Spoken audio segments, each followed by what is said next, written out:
question à se poser, c'est quels sont les pouvoirs aujourd'hui d'un président de la République et qu'est-ce qui vient les entraver? Il y a des puissances financières, des multinationales, déterritorialisées, qui aujourd'hui sont en train de s'approprier l'espace public et qui sont en train de ruiner les classes populaires et les classes moyennes. Une chose est sûre, la question de l'Union européenne telle qu'elle s'est construite est cruciale là-dedans. Qu'on ne négocie pas avec une puissance c'est ce qu'il nous a expliqué aussi ici. C'est violente. la dissuasion, hein, la dissuasion. Exactement, si on ne dit pas qu'on est prêt à aller jusqu'au bout.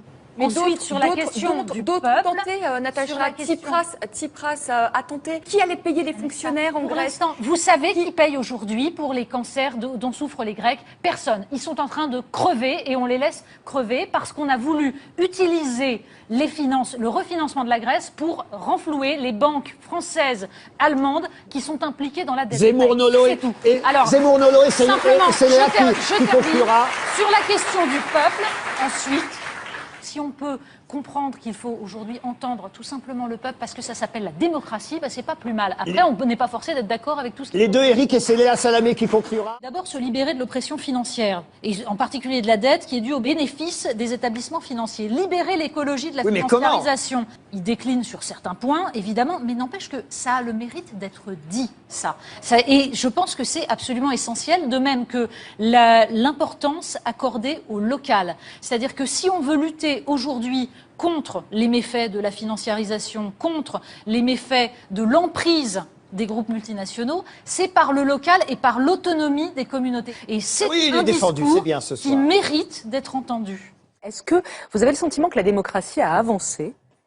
La question de la démocratie, elle est plus vaste que ça. On a vu aujourd'hui, dans cette campagne, que, en effet, le système des primaires avait posé des problèmes beaucoup plus qu'il n'en avait résolu. Mais je pense que la démocratie, elle se joue à un autre niveau. C'est-à-dire que, bien sûr qu'il y a une recomposition.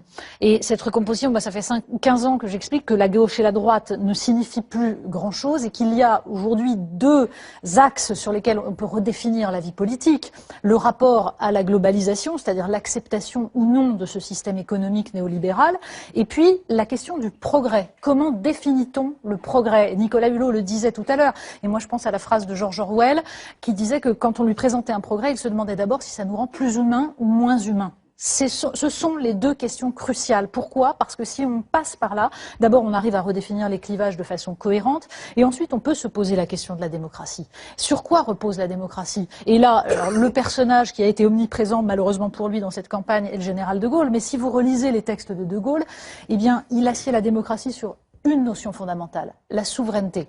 Souveraineté du peuple et souveraineté de la nation, et on peut ajouter la souveraineté des individus, c'est-à-dire leur capacité à faire leur choix, à exercer leur libre arbitre. Et vous ne croyez pas une souveraineté européenne? Mais ça peut se construire. Encore faut-il avoir les institutions pour cela. Des institutions véritablement démocratiques, c'est-à-dire qui prennent en compte l'aspiration des peuples.